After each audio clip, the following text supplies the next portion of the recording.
Cumberland traffic, tow point 4041 uniform, departing 11 for Idaho.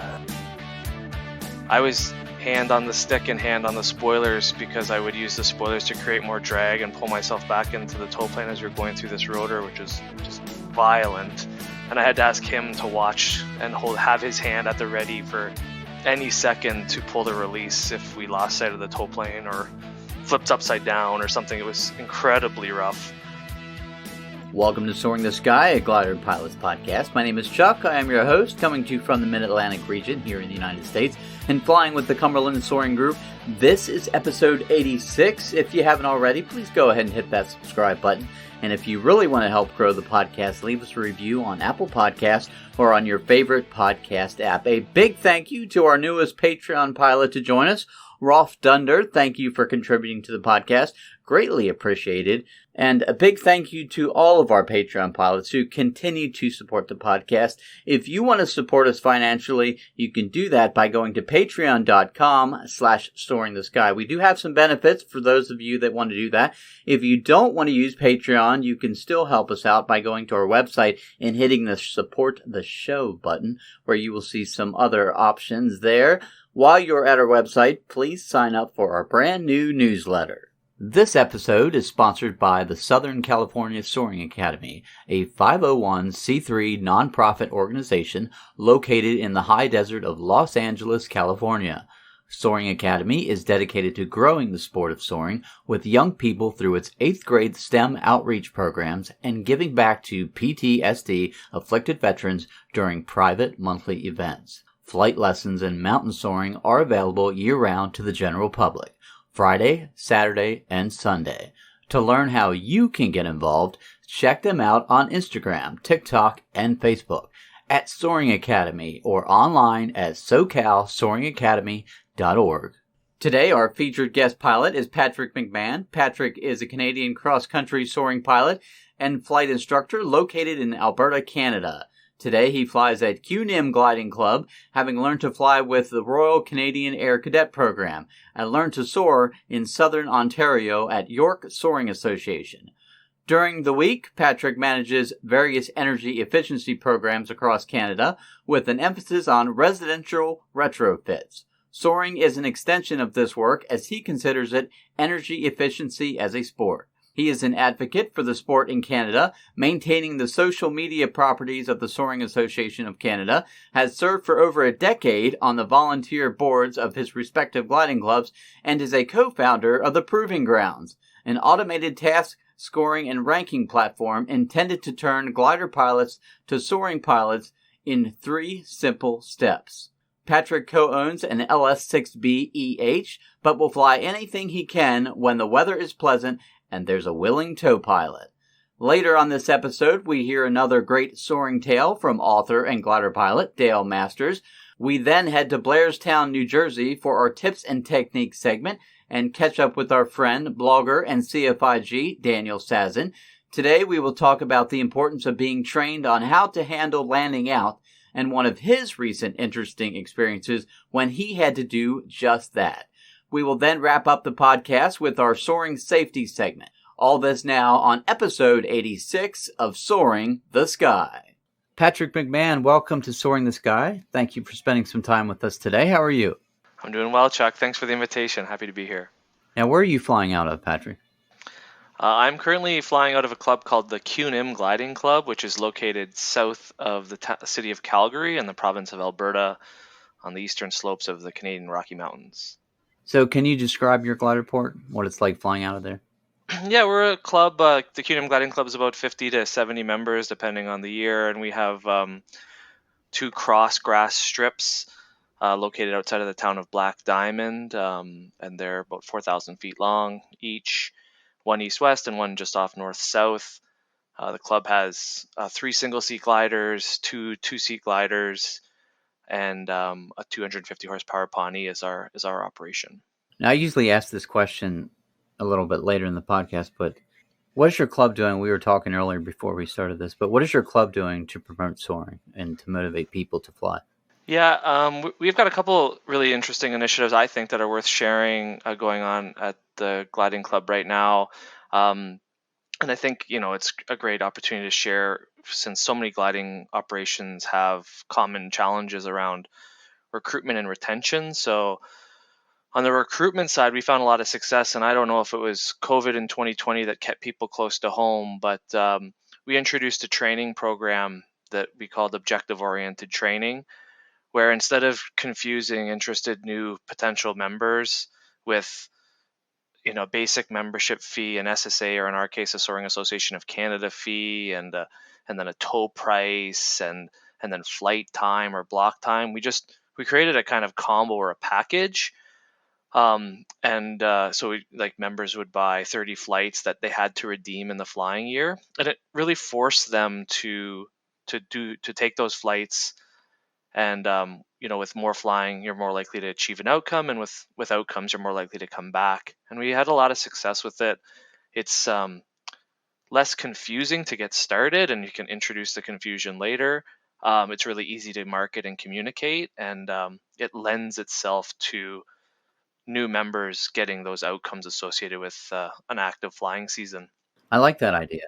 Yeah, we're pretty happy with it. We have a side of our bargain, or the club has an obligation to make sure that those flights that are pre-purchased, and we say you have to use them in the flying year.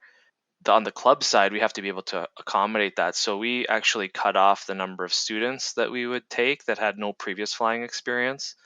And so we were fully subscribed in 2020, and we have a wait list that, if everybody converted, would exhaust our student capacity for 2021 already.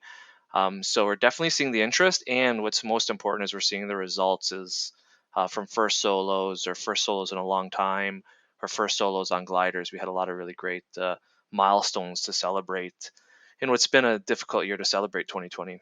Yes, for sure. But it sounds like it'll definitely motivate you to fly more. Yeah, and then our next phase is this retention issue. So getting those members that we invest so much time into developing, and then to see them kind of go by the wayside, is we created a platform at the Gliding Club, myself and some colleagues, that we call the Proving Grounds, which is it's an automated task scoring program. And so it takes the solo pilot or the licensed pilot, and it introduces them to outcome-oriented flying or task flying, starting with a small task around the airfield that they can do without cross-country permissions. But it starts to introduce the language of cross-country soaring and task flying and flight computers and all those tools that are, as important to be able to do aerotow to go gliding. Those skills and that knowledge is necessary to go fly cross-country. And so at Cu Nim, we have we'll do it 30 miles rhombus around the gliding club, then a 60-mile triangle and a 90-mile triangle out onto the prairies. And so now we can take a student, get them to solo, and give them those first next steps to develop them into a cross-country pilot. And we're really of the belief that once you get that bug, that adrenaline rush, you're highly probable to be a longtime member. And that's, of course, what we want, is creating new friends and creating new pilots and creating new successes. So Yeah, absolutely. Because once you fly and you solo and you start flying around the airport, if you don't venture out, they get bored, and then next thing you know, you lose some members. So get them out there and get that bug to go cross country.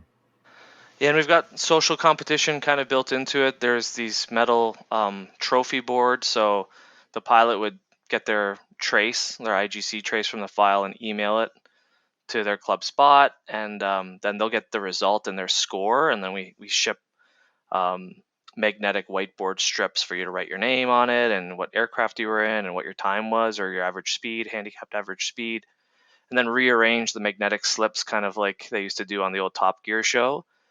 And I've mentioned this as something that was organically kind of produced at Cu Nim Gliding Club, but we've automated that scoring bot, and now there's 13 clubs across Canada that use the system. And at the start of 2021, the Soaring Society of America indicated that they'd provide support for the setup and the trophies for interested SSA chapters and commercial operators. So if you're looking for a platform that can help close the gap between the solo floating pilot and the cross-country pilot and tenured member, then you can check out that solution, the Proving Grounds. Very cool. We will put a link there in the show notes so people can click on that and get a hold of you and clubs that want to do that. It definitely sounds like an opportunity to better their club and to get people out there and venture out and do some cross country. So, what started your aviation adventure? Yeah, when I grew up in Ontario, Canada, and my parents tell me that I was self-motivated to join a youth like the Air Cadets program in Canada here, which I guess is kind of similar to the Civil Aviation Society or cadet program. And I was lucky enough at the age of 16 to win a gliding scholarship and shipped off with 80 other young boys and girls or young men and women and learned on 233s under the cadet program, which is a really regimented gliding operation, pure gliding operation. And when I finished university, I said I had this license and I haven't really done much with it. And that's when I joined a soaring club, started my soaring journey. That would have been about 2006. In 2014 is when I kind of really started getting involved in cross country. And since then, I've become super engaged, like to the annoyance of my friends talking about gliding and my gliding air and the sport and the opportunity. But when I'm at the gliding club, I have a great group of sympathetic individuals who I can share that passion with. But that's my background really as a air cadet pilot, and then got into soaring, and now I fly cross country, and we're doing some pioneering work in the Chinook Wave east of the Rockies. Competition pilot, and yeah, just passionate about the sport. So, how is it to fly in the Chinook wave? The Chinooks interesting. So the Canadian altitude records have been consistently set in southern Alberta, outside of a town called Cowley, and this year the multi-place record was reset over 32,000 feet by Melanie Parody and Patrick Peltier out of Edmonton Soaring Club. So there's definitely a high altitude opportunity. And in the early 2000s, there were a couple pilots that were exploring the wave system for distance flights, but the sport's changed so much really in the last 10 or 15 years or so with forecasting and flight computers and the online contest. So it's almost, it's difficult to really understand what those pioneering individuals were doing. But a friend and colleague of mine has recently purchased an Arcus M, a Schemperth Arcus M, and he has been really exploring the Chinook wave with many over 1,000 kilometer flights. He flew over the border down to Helena, Montana and back, high speed flights, mostly up to about 15, 16,000 feet. It's a really powerful wave system. And what's great about it is it sits right where the Rockies transition to the foothills and then the prairies. So if things did go poorly, you're bailing out to the east and to flatlands, and the flatlands help set up the wave to be uniform, but they also create a lot of safety options in the event that something did go wrong, like you lost the lift. But it's really strong. We did a flight recently, late late November, that ended up being 972 kilometers at 212 kilometers an hour on OLC. We spent probably 40% of the flight at VNE for like altitude adjusted VNE near the top of our air traffic control clearance. It was just like, it was so fast and it's so much fun. And because it's in Canada, this individual that bought the Arcus also ended up buying a snowplow and a snowblower, and he's prepared to clear the runway to have these opportunities because the wave is most stable and most uniform through the winter months, but historically the airfield's been closed in with snow. So it's quite the operation up here. And what's the elevation of the Rockies there? Yeah, ground elevation for our field is around 3,700 feet, and I'd have to double check, but I think mountaintops are 8 to 10, depending on the mountains. We're on the really eastern range of it, but yeah, it's I don't. You have to go pretty deep to find like 14s and stuff like that. So you're opening up the season a little more for your soaring club, I'm guessing, in order to get those. You said in order to get those conditions. What was your normal season for your soaring club? Yeah, the kind of status quo activity would be the peak cross country flying is May to July. and then the air mass tends to get stable. And if we try to think about our operational year, July and August present great training months. We can do soaring and sustained flight all year round, but we can support 700-800 kilometer cross countries in May to July. But this individual with the Arcus you're right, quite right, is that not only has he cleared the runway to create the opportunity to fly through the winter, but also showcasing what's possible in this energy system. And what's been interesting as we've thought about it is the self launcher is not a tool that's accessible to most people. It's in Canadian dollars almost a $500,000 airplane. But what we've been trying to pay attention to is where we pack the engine on recent flights. And the last two flights, with that particularly in mind, have both been in aerotow accessible drop locations. And the Gliding Club owns a DG1000. So we are looking at creating an opportunity to evaluate practically and safely if aerotow operations are possible, and what the training toward mountain wave flying would be. Things happen really fast up there. You're in strong lift or strong sink or very aggressive rotor. You're moving very quickly. We're talking a lot about what the training plan is to introduce this concept safely. But what's really nice about this is mass is your friend when the energy is so overwhelming. It's beneficial to be having two people in two-place airplanes. So there's a private member duo discus, there's another Arcus, there's the DG1000. So we have some really capable two-seat airplanes that we're hoping to, in time, prudently work with owners and pilots to see that this can be done, that we could fly year-round. We'd be the only gliding club, at least east of the Rocky Mountains, that would be able to fly and soar year-round. And these flights that are able to happen in December through February are generally top 10 in the world. So when Chester goes out flying, it's a list of folks flying in Namibia, a couple of people flying in Australia, New Zealand, and then there's an errant Canadian in the top 10 on days when the waves set up nicely up here. And now a word about our recently added new sponsor, Just Soaring. These guys are doing an all-new glider simulator cockpit for you Condor pilots out there that I think you're really going to be excited about. This sim rig was designed from the ground up with glider flight controls like flaps that have multi-position detents, a spring-loaded spoiler mechanism, landing gear lever, and flight controls laid out where you expect them to be in your cockpit. Built with super strong 80/20 T-slot aluminum, which will not only hold up well, but will also allow for accessorization and customization over time. Designed by glider pilots for glider pilots, their mission is to design, engineer, and globally distribute a truly best-in-class, very affordable performance glider sim cockpit.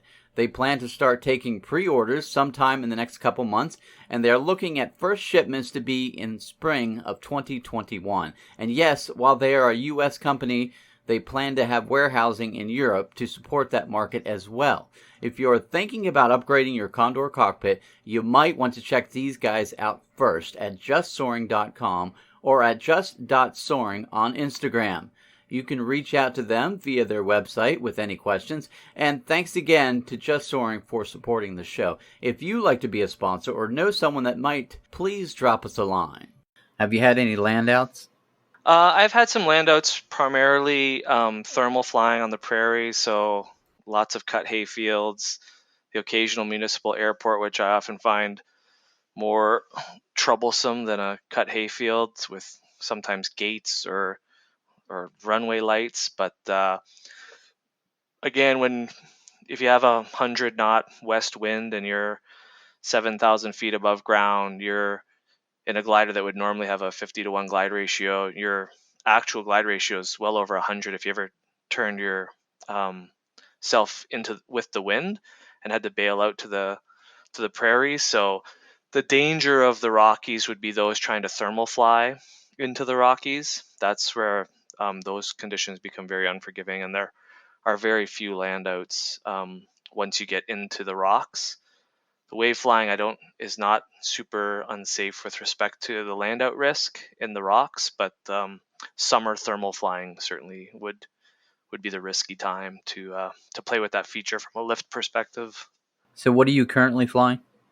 So I'm a co-owner of a LS4 or LS6B, so flapper on, flapped airplane.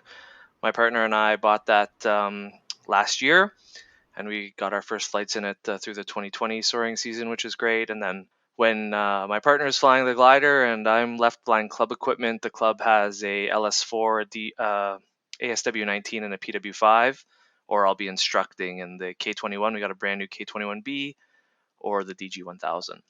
Lots of options, all great airplanes. Yeah, absolutely. Can you tell me about the scariest tow or winch launch? I didn't ask you, but have you done any winch launches? Yeah, I had a winch launch training on Schweitzer's back when I was a cadet pilot. I flew at a gliding center for the cadet program that was winch operated.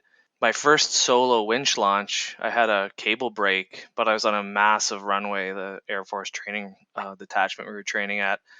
But as a first introduction to solo winching, I had a cable break.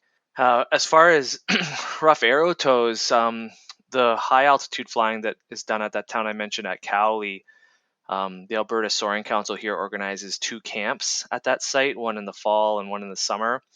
The fall is known for these really high altitude flights, but the general operation there is to tow through to the primary wave, and you have to go through this really aggressive rotor. So a couple years ago, I was flying with a friend named Glenn, and I was hand on the stick and hand on the spoilers because I would use the spoilers to create more drag and pull myself back into the tow plane as we were going through this rotor, which is just violent. And I had to ask him to watch and have his hand at the ready for any second to pull the release if we lost sight of the tow plane or flipped upside down or something. It was incredibly rough. So that would be my roughest tow experience for sure, is going through the rotor and the wave out here. So obviously, you've had, I'm sure, some memories of flying in formation, either with some birds or maybe some other gliders, other aircraft. Anything that sticks out?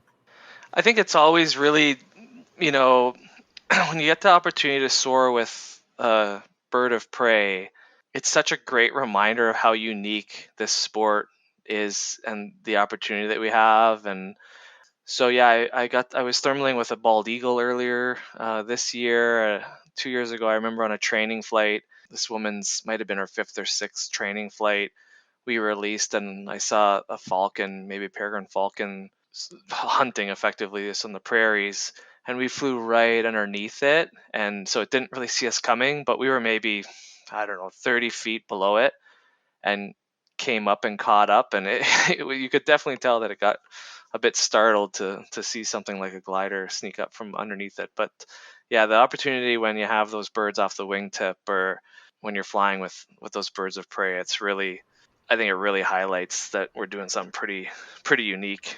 And I'm so excited about the opportunity for the sport right now to share that. You had Stefan on a couple weeks ago, and all the YouTube videos and the Instagram fame that some pilots, the young pilots especially in Europe, are finding. It's really great to see how much content is being created in the sport right now, and I often say that it's never been easier to tell our story with sharing posts on Skylines that creates a map that my mom can understand, and then platforms like Facebook and Instagram and Twitter and TikTok and all these kinds of things to really highlight how accessible soaring actually is and how amazing the activity is. So I think it's a really great time to be in the sport. And What's the scariest thing you've seen from the cockpit, or maybe scariest thing you've seen from the ground, and what did you learn from it? yeah, I think it's a really important question, is and to focus on the lesson. I know that my first land outs, you learn so much from a land out, and managing speed specifically on that final approach. But I was flying in British Columbia. Along the Columbia River, there's a gliding club called the Invermere Soaring Center last year.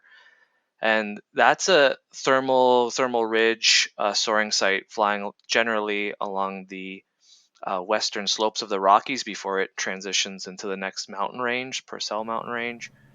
Those conditions really force you to stay on your toes. I don't know if it was necessarily like scary. I would hope not to be necessarily scared in the cockpit, but staying aware and really that really forced me more than I would find on a thermal flight over the prairies, the need to keep safe options and understand, what's the implication of being on this side of the rock versus that. Things can happen really quickly, and there's no escape button on these things. So, yeah, I think that hyper awareness, and for me, what's really important as far as a safety culture is being open and talking about those things publicly and remaining humble and not counting on my skill or my experience or any pilot's skill or experience to get them out of that situation, but really not to put themselves in that situation. And one of my friends that I fly with, the gentleman with the Arcus, he has this risk assessment, which is, can you do that 1,000 times and walk away from the glider?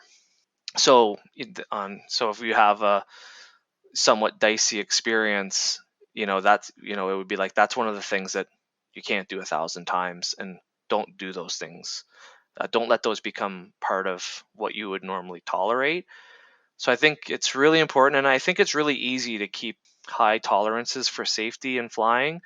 And I really think that it's important to remain humble, remain aware, and to talk about those things that you experience with your colleagues, because as they say, you can't live long enough to make all the mistakes.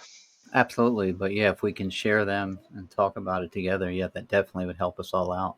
So do you have a dream glider port that maybe you want to fly out of someday? I think this is such a great question because I know when I was flying in Southern Ontario and I would be, 4,000 or 5,000 feet above ground level, I thought, this is where I live, it's where I grew up, this is perfect, how could it be better?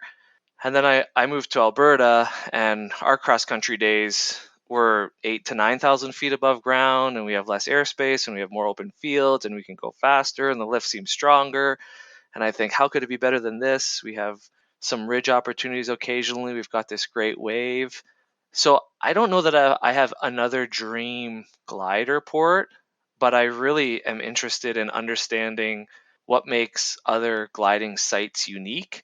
I have this dream of, putting the glider on, especially in the Canadian winter, and going to Nevada or Arizona, California to try out some of those sites.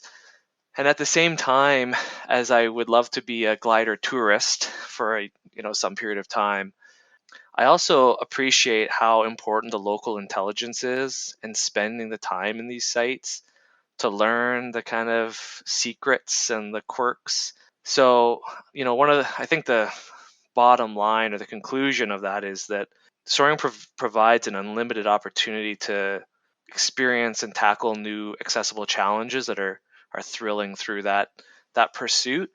Not to mention international soaring opportunities, of obviously the allure of New Zealand or Namibia and South Africa. But yeah, I'd like to fly everywhere. I like flying my own airplane, so there's some logistical issues around leaving North America, but and I'd like to go to more competitions because I find that every competition I've ever competed in or participated in, my flying has changed demonstrably. Like, I can describe something that I learned that I apply going forward from most all competitions I've participated in to date. So that journey and those experiences and those new locations is something that's super attractive about gliding to me.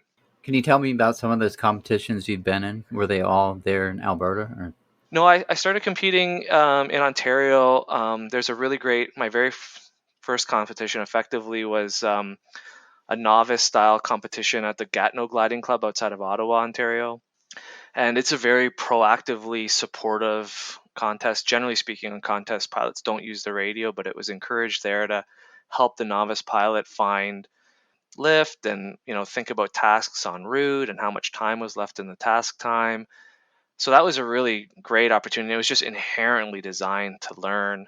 I was a contest manager, and I competed in the 2016 Canadian Nationals, which was a really strong contest. Like, we had fantastic weather. We had average speeds that were rivaling those in Texas at the same time. That was a really great opportunity to participate with a lot of high caliber pilots. And then I've competed out here and in provincial competitions, and we were planning to have the Canadian nationals here last year, but COVID. And I understand there's some good competitions just south of the border. So Euphrates got a good competition, and I'll look to Region 9 in the coming years. And now that I have my own glider, it creates some more flexibility to participate in those. But the camaraderie and the kind of peculiar rules once you're into the language of sport and thinking about optimal start strategies. I think it's so funny to talk to people that aren't familiar with gliding, because most of the general public seems to be under the impression that you just go up and come down. So the idea that you can go anywhere and that you can do that quickly, and that you could, regatta start and plan, your countdown to a start line through a start cylinder with the degree of accuracy that the competition pilots do. It's really hard for people, I think, to make that jump from, don't they just go up and come down? It's like, I couldn't tell you. You couldn't be further from the truth. So and again, it comes back to being able to tell that story, I think, and give them the stepping stones toward believing that it's possible. Yeah, it's amazing the people you run into and have those conversations, and they're like, oh. What happens when the wind stops? Yeah. I love that question. Oh, yeah. That's a famous one. So you have some time in the off season, obviously, because, things are changing a little bit. Your soaring season, of course, might be opening up like you were talking about, but for the most part, you have some time that you're not able to soar. So do you fly any Condor, any simulation soaring? I've just gotten into Condor in the past 2 months or so. My girlfriend got me a joystick for Christmas, and I'm competing in the U.S. Winter Series now. And I'd played around with Condor years ago, and I couldn't really commit, but I'm not sure what it is now. But I should check my heart rate on my Fitbit after a competition flight, because it's really quite engaging. I'm having a lot of fun with it, and with the proving grounds, I think we've updated the proving grounds service so that if you flew a proving grounds task in Condor, you could submit that and it'll tell you it's a simulation flight. Oh, nice. So we're going to be looking for more ways to strategically use Condor, support clubs that are using Condor as an entry point to cross-country soaring, but also be able to pair it with the proving grounds for those clubs that choose to take advantage of that offer or see value in that platform. So yeah, I think it's really neat, and our club organizes our communication through the chat platform Slack, and we've got a Condor channel on Slack, and where everything else for club communication is quiet, the Condor Slack is alive and well right now. And maybe a week in the next couple U.S. Winter Series flights, I think I have a suspicion that half the pilots are going to be from the Cu Nim Gliding Club. So, we're a good group here, and we're having fun with it. But it's an incredible product, and it's so realistic. It's actually remarkable how realistic it is. So yeah, it's a great tool, and it's great fun, and it certainly helps keep the continuity of the culture going through the winter. Absolutely. And the more, like you said you have the stick, if you get the pedals, even go up to the VR totally immerses you in it, and it's pretty well. I was worried about using XC-Soar. I'm a XC-Soar pilot and want to improve my layouts and stuff like that perpetually, but so I had poo-pooed the VR, and a colleague of mine at the gliding club, they shared a video. Someone in the US has posted like how to mount a XC-Soar screen in the foreground. So I've just got everything set up, and I got one of these track IR things. So for the time being, I'm invested in head tracking, but I'm interested to. I wonder how long it'll be before I do the VR thing. But it's incredible. Yeah, it's super great. Once you put the VR on and do some soaring, you'll be definitely doing more. That sounds like a warning, not an invitation. Oh yeah, it's a lot of fun for sure. I always give everyone the chance to give any shout outs if they want to thank the people that were influential in their soaring. So would you like to do that? Yeah, there's a number of people. I'd be remiss not to mention my colleagues that are working on the proving grounds with me. So our astute technical coordinator is Casey Brown, and the person that's running our tasks is Chris Goff. And interesting thing about Chris Goff, he's a third generation diamond recipient, so father and grandfather. I'm not sure how many people out there can lay claim to that. Two or three primary mentors that I've had in coming up in soaring. One's Charles Peterson, who's he flies still in Southern Ontario. Taught me a lot about the art of the possible with gliding politics and working on volunteer boards, but also on cross-country soaring. My friend Randy Nielsen, he shepherded me through my first few seasons of cross-country soaring. I was flying an LS-4B. He was flying an LS-6B, which I now co-own. And he was really influential for teaching me kind of the principles like, Patrick, if you wait until the day is good, you will have missed the best part of the day. And did some good dual flying and learning how to read clouds with a gentleman, Tony Furman. These were all in Ontario. And then there's a legend in Alberta gliding. Unfortunately, he passed away with cancer recently, but Phil Stoddy was he was a short man in stature, but he carried a lot of weight and is really the foundation. There's a really great community among the 4 gliding clubs in Alberta. Phil is responsible for a lot of that community here. So those are some people that are definitely have helped me get me where I am, and I hope that I can be a mentor to others in the future as an instructor and as a cheerleader and as a passionate individual sharing my love of the sport. Well, thank you for your contribution to the sport, and not only being an instructor, but doing the other ventures you have in the proving grounds, and everything like that does improve soaring. So thank you for that, and thank you for spending time with us here on the podcast. Thanks so much for the invitation, and thanks for putting your time into doing this and sharing this content. It's for so long, gliding clubs and glider pilots have operated in isolation, and I think platforms like this are a great way for us to find out what's working and find out where to go and what to do and how to do it. And so thank you for being that platform. Absolutely, and keep in touch. I'm happy to do that. And the show is proud to announce yet another new sponsor. Wings and Wheels has been serving the soaring and sport aviation community for more than 30 years now. They have the largest and most comprehensive inventory of sailplanes and soaring supplies in the U.S. Nearly everything you'll find on their site is in stock and ready for same-day shipping.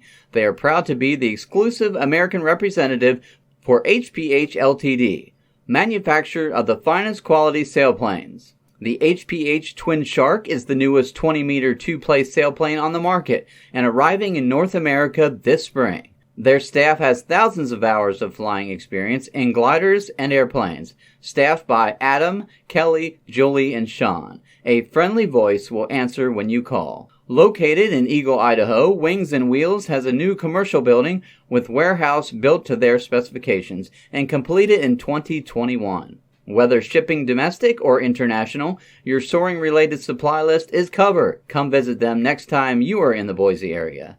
Check them out at wingsandwheels.com. And through the end of May, if you use the promo code POD2021, you'll get a free 8-inch sailplane decal with your order. We're stoked to have them on board the pod and thank them for their support.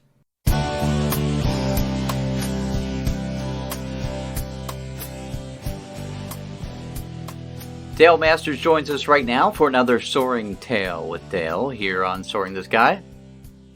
So here's another one about towing, and it has to do with a 15-year-old girl who was, again, a line crew person and a solo student pilot.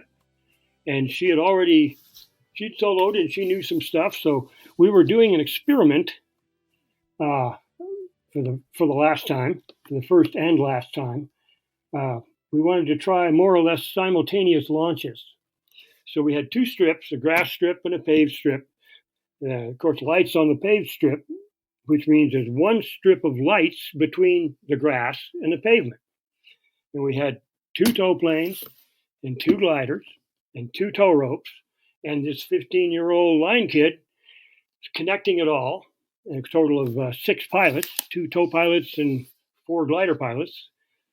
and we were just about ready to go. Everything was hooked up and ready to start, and one of the tow planes shut off the engine.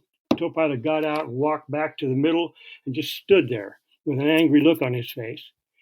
And we were wondering why. Well, he's the only one who recognized that the tow plane, the glider on the grass, was hooked up to the tow plane on the pavement, and the glider on the pavement was hooked up to the tow plane on the grass. And he caught that just before we all started to move. So you know what happened next. We just didn't do that. We realized that was a stupid mistake anyway. We just canceled that experiment. But as it turns out, the same girl, later that season, she was going up on her umpteenth solo, and the little lanyard that holds the canopy from going too far open, that had worn and broken. So we just grabbed some tow rope, cut a length off, some old tow rope, and tied her a rope lanyard on the canopy, and she went and had her flight. But once she was up there, she realized, well, when I move the stick all the way back, I can't go all the way back.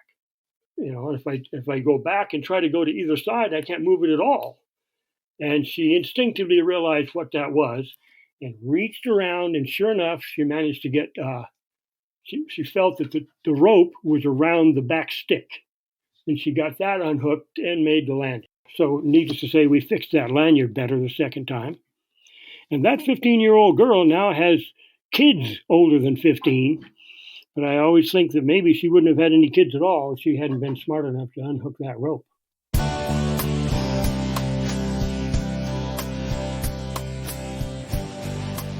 And now we join Daniel Sazhin from Blairstown, New Jersey for our Tips and Techniques segment. Daniel Sazhin, welcome back to Soaring the Sky. So happy to have you again today. Glad to be here. Happy to help. And today I wanted to talk about landing out for our Tips and Techniques segment. And you had an interesting blog, as you have a lot of interesting blogs, but your blog, of course, is called Soaring Economist. And the particular one I was looking at was titled Trouble with the Troopers. Indeed. Late last year, 2020, you had the Duck Hawk out, and you had to make a decision to land out. So can you tell me about that land out? Sure. It was an interesting day. I went out on a weaker day to go and explore some of the higher ground to the west of the airport, and had a pretty nice flight, and kind of moseyed my way up a lift street with the wind blowing about 15 knots aloft or so. But then the conditions cycled down, and I got a little too excited, and I tried to transition to another cloud, another lift street, and fell right out of the band. And it was a bit late in the season, and despite it being only 2:30, when sunsets at somewhere around 4:45, you really don't have that much time to work with. But nonetheless, I settled down and got lower and lower, and tried a couple clouds here and there and everywhere, and that didn't quite work. And soon enough, I'm getting quite low, and I'm picking, saying, man, I may end up in the field today, surprisingly.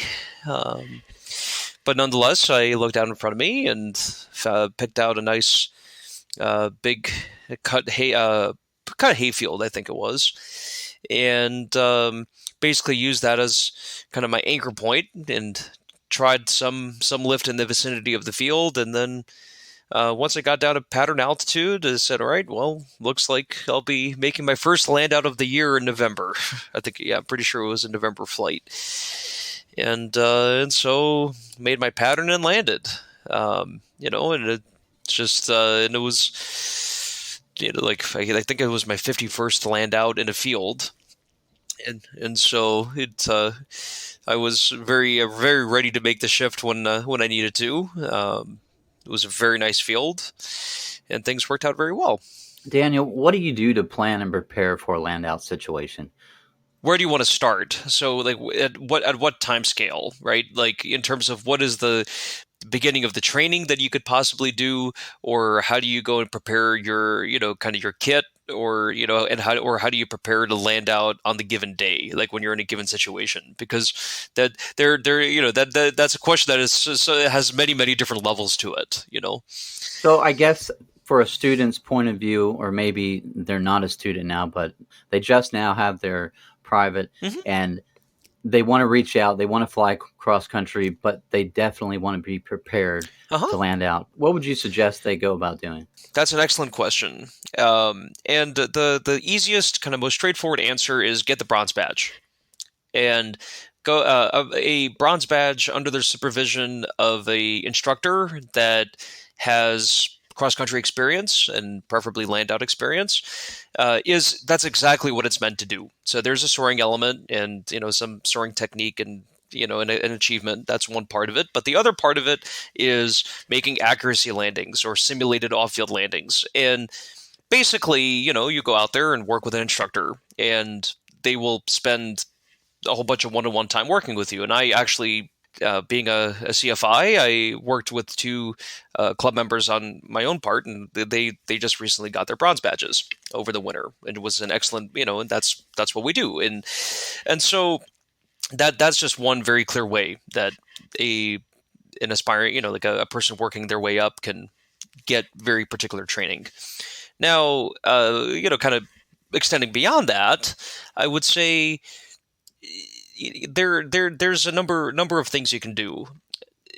For one, I think that a lot of people, beyond when they already have the ability to control the glider and land where they want to at the airport, they have a bit of a fear of landing on other surfaces. So, for example, I notice a lot of less experienced pilots, they'll always land on the grass runway at Blairstown, which is good. That's what they normally do. But then the concept of landing on the asphalt pavement is scary, or the concept of landing in a plowed field is scary, and to some degree, so certain things can be trained. Like you can fly with an instructor and land on pavement or land on grass, or, if you haven't done one or the other, and you should have those experiences if you can, seek them out, because it's just good practice and good training. But then with something like landing off in a field, that when you go and, for example, go on a retrieve, then you can kind of work out the dynamics and what that looks like and how it feels like, or even watching some YouTube videos and things like that, that the glider handles the surface just fine. And once you kind of can overcome that aspect, of understanding kind of how a land out works, then it goes into things like, well, how do you figure out, kind of where to go, what's a good field and what isn't. And, a lot of that comes from training, such as in the bronze badge, and working with someone. Some of that comes from looking at fields on your own, like a cross country pilot. When they're driving to the airport, they go and listen to their music or listen to Chuck's podcast, but then they're also looking outside and they're looking at the fields and saying, yeah, I could probably make it into that field, and you kind of play this game in your mind, saying, well, yeah, well, that short field, like if I go and I make this the right kind of slip, and I have the right kind of wind, and that has the right amount of slope, that yeah, I can make it into that really short field. No, not really, but it's just you sort of play that mind game with yourself, and but then you sort of you kind of constantly work out what those techniques might look like, and when you're actually serious about like certain fields being useful, you might look it out, you kind of glance at it and say, yeah, well, that field is landable. I could easily get a glider in there, no problem, and maybe that field will be of good use to you at some point. And so, and as you've done that sort of thing, and then, beyond that, you can look at Google Earth, or you can look at, do some of these things in the simulator, preferably under supervision, like in Condor, and go from there. So that was a bit of a rambling reply. I apologize for that. There's a lot of things you can do, starting with actual training with someone, and then using the simulator and just kind of putting some good thought into it, reading books, like Kai Gertsen's Guide to Cross-Country Soaring and Landouts. So, yeah, there's a lot of resources out there. Tying all those together, I think, is a great way to always be aware of where you are. Like you said, even driving, simulator is great. All those things kind of bring it together so you're aware of where you're flying. So things got a bit interesting even after you were on the ground and you and the glider were in good shape. So what happened? Oh, well, landouts are always an adventure in various ways. And so you're going to have your crew coming to get you with a trailer. You're going to go for a hike, preferably find the landowner if you can. Yeah, and you're just sort of, you go and you kind of explore your surroundings and try to make the retrieve go smoothly. And and actually things worked out really well on it ultimately. I mean, I went and found a pair of friendly neighbors. I don't remember their names. I should have wrote it down nearby, but they took me in, gave me coffee, had a wonderful conversation. And I was hoping that those folks could find the landowners, because if you can find the house and and the landowner happens to be there, that's it's always good to let them know that you're down safe, and and ask if you can go and retrieve the glider, which they invariably will always say you certainly could. But in my case, I just couldn't find the landowner, so I tried to find a neighbor that could get in touch with them. And those folks actually really helped out. They contacted folks around, but they couldn't get a hold of the people that owned the field. But anyway, my crew came, and figuring that I had made contact with at least someone in the community that would eventually pass the word that everything was fine. We worked our way back out to the field and got the glider apart, no problem. But then the person that took care of the field, the caretaker, saw that we were going in there, and got concerned, and he came out and was. He ended up talking to the neighbors for a while. I didn't even realize he was there, because the neighbors were going to go over and take a look at the glider. They were going to see how everything worked and all that sort of thing. But they didn't venture into the field, and instead they were talking to that fellow. And he ended up going and getting a hold of the local authorities, just to kind of make sense of the situation. And they came and I talked to the cops, talked to the caretaker on the way out, because I didn't even see that he had come, and everything worked out. It took a little while. Just the local authorities decided to try to get a hold of the FAA, and the local FSDO, they weren't operating at that point, just because it was getting later. But basically, landouts for any FSDO that operates in the vicinity, of gliders, know that landouts are a non-event so long as there's no damage to the glider or the property.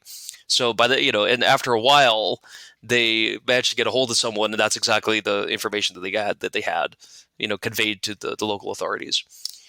So, I got stuck there for a little while, but otherwise everything worked out.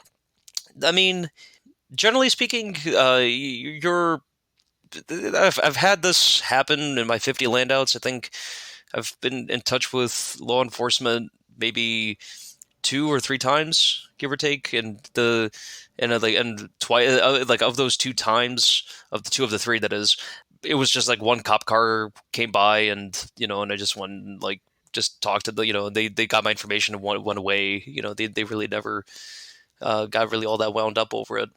But that being said, I mean, so long as you have your documents and everything works out, it's not really an issue. And really, the important kind of thing to realize is there's 2 separate episodes to a flight and a resulting land out. There's the flying side of things, where you go and you do you pick out your field and you make a safe landing, and you judge that in a certain set of ways, right? You want to make sure you have a good. You want to select a good field. You want to have a well constructed pattern. Manage the energy well, and make a safe landing. And then there's the second side, is the retrieve, right? And dealing with the landowners and dealing with the glider and all that sort of thing. Those are completely two separate things. And I understand that people kind of from afar, kind of group them together in terms of judging, say, a land out. But they really shouldn't. And the reason being that really it doesn't matter how you get into a given field and how the retrieve goes. The important thing is you get down safe. The retrieve, you'll always be able to deal with it. No matter what happens on the ground, you'll eventually get the glider back and you'll work it out one way or another. This attitude was trained to me by my mentors and the people who've coached me over the years. And it's worked out just fine. All of my landouts ultimately worked out just fine.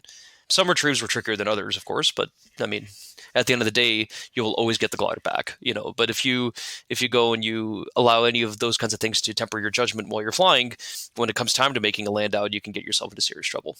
Absolutely. As glider pilots, we know it takes a team, like you were saying, to get that glider back home. Did you want to give a shout out to the crew that helped you out?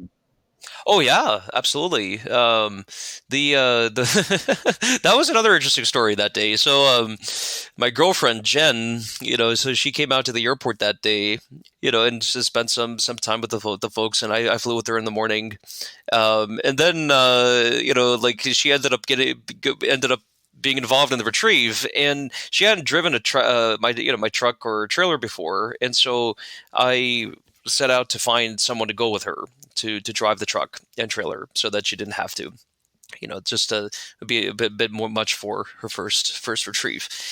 But the guys at the airport, unbeknownst to me, they basically they encouraged Cahold her to go with to actually do to do all the driving and kind of learn on the way. And Steve Beer ended up coming along with just kind of spot her along. So much to my surprise, I saw her pulling in in the left seat of the car. But she did great. And so she they came and they did great and bought him dinner afterwards, and she's still she's still my girlfriend, so things worked out great. Well, that's good. What an adventure for her, huh? Yeah, but that's what landouts are kind of all about. You meet all sorts of interesting people, and and get to go to very interesting places. It's a wonderful experience in the sport. Well, I have to ask, how is the Duck Hawk as far as getting that rig down and back in the trailer?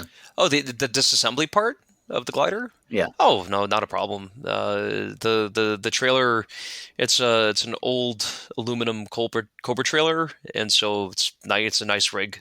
I mean, the actual glider itself comes apart with 2 pins. It's got 4 manual hookups, but I get those prepped before the folks even arrive. Tail comes apart easy. I mean, it's about the same as any modern glider, really. And the trailer's well set up. I mean, honestly, for anyone wanting to go cross country, it really, really does help to get acquainted with your trailer setup and preferably have it well prepared, and everything good to go, or at least have a crew that is very well acquainted with it. And if so, then everything works out fine. I mean, I've had experience with all sorts of gliders with all sorts of trailers, and this one, the Duck Hawk is great in that respect, actually. But so long as you are aware and comfortable with what your setup is, everything works out fine. A retrieve quickly becomes a nightmare if you don't have the tools, and if you really don't know how to get the glider apart, and if you start damaging things. In fact, in the part of my learning, like flying the Club 126, I've never really damaged a glider in the landing part of off-field landing, but like going and like putting scratches and dents and like these minor kinds of things by doing dumb stuff on the retrieve, those kinds of things I learned because more the hard way, and things that I would not like to do again, right? And so if you getting well acquainted with how to get the glider on the trailer, or at least have people with you that are very comfortable with that, is a really good thing. Oh, absolutely. Well, Daniel, thanks for being on the podcast again today. It's been great to have you back, and interesting story about some landouts and how we can be prepared if we get in the position, which we eventually do. So thanks for talking about that today. My pleasure.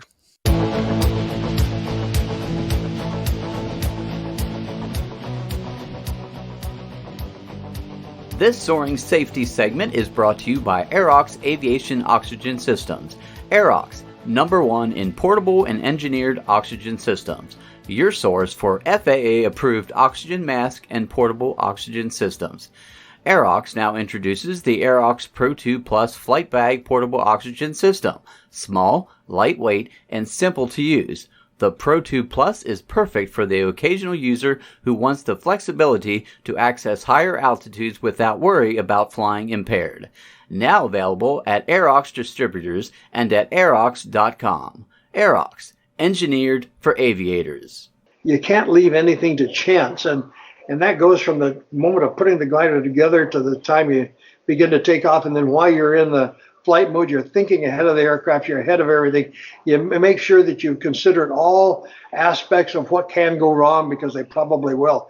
I'll tell you one rigging experience I had, or I had a couple of them, but I'll tell you one that almost killed me. And I remember this goes along the lines of don't let yourself be distracted when putting the glider together.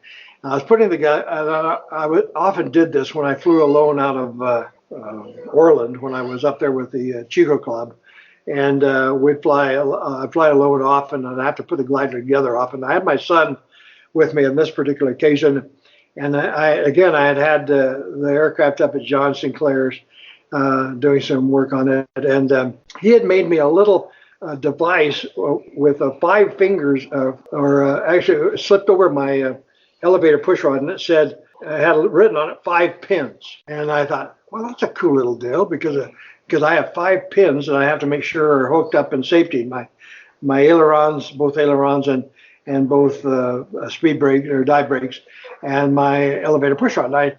And I took it off, the elevator push rod, and I took it over to my son Tom, and I said, hey, look at this, Tom. Isn't this a cool little mnemonic device to remember to hook everything up? He said, yeah, that's really neat. And guess what? I didn't hook up the elevator push rod. Got in the airplane without the elevator hooked up. I had a center of gravity tow hook on my Pegasus at the time. And as soon as I got flying speed, the aircraft kited. And I knew what had happened immediately. I reached for the release and pulled it. Of course, I'm nose heavy now, and my nose pitches over. And I said, well, all I can do is keep the wings level. I caromed off the runway. It hit the fuselage just ahead of the wheel. It kind of bounced off. It didn't do any damage. I knew immediately what I had done. Nobody else did. I got out and I hooked up the elevator and pinned safety and hooked up the tow rope and went flying. And I know at least 3 people who have died because they did not hook up that elevator. And it was just blind luck that I was able to overcome that problem. So when you hook up aircraft, make sure you are not interrupted. And secondly, obviously, I didn't do a control check, and because I would have found it on a control check. And so all those things, you look at things that'll keep you alive after and through a flight, and those are some of the things I found during the years. Thank you, Gary, for your contribution to our soaring safety segment. Gary has flown gliders for over 40 years and has some amazing stories. You can check them out and hear our entire chat with him on episode 31, and that one is titled A Pioneer of Soaring. Thank you for joining us today for another soaring journey here on the podcast. Until next time, stay healthy, stay safe, and happy soaring. If you would like to say hi and let us know where you are enjoying the podcast, we would love to hear from you. If you are a glider pilot and want to share your aviation journey, contact us at chuck@soaringthesky.com or send us a message on our website at soaringthesky.com and Chuck will get in touch with you. We hope you join us next time for another soaring adventure here on Soaring the Sky, a Glider Pilots podcast. Soaring the Sky is written and produced by Chuck Fulton, co-producer Mitch Thompson. Original music for the podcast was written and produced by Kim Spangler.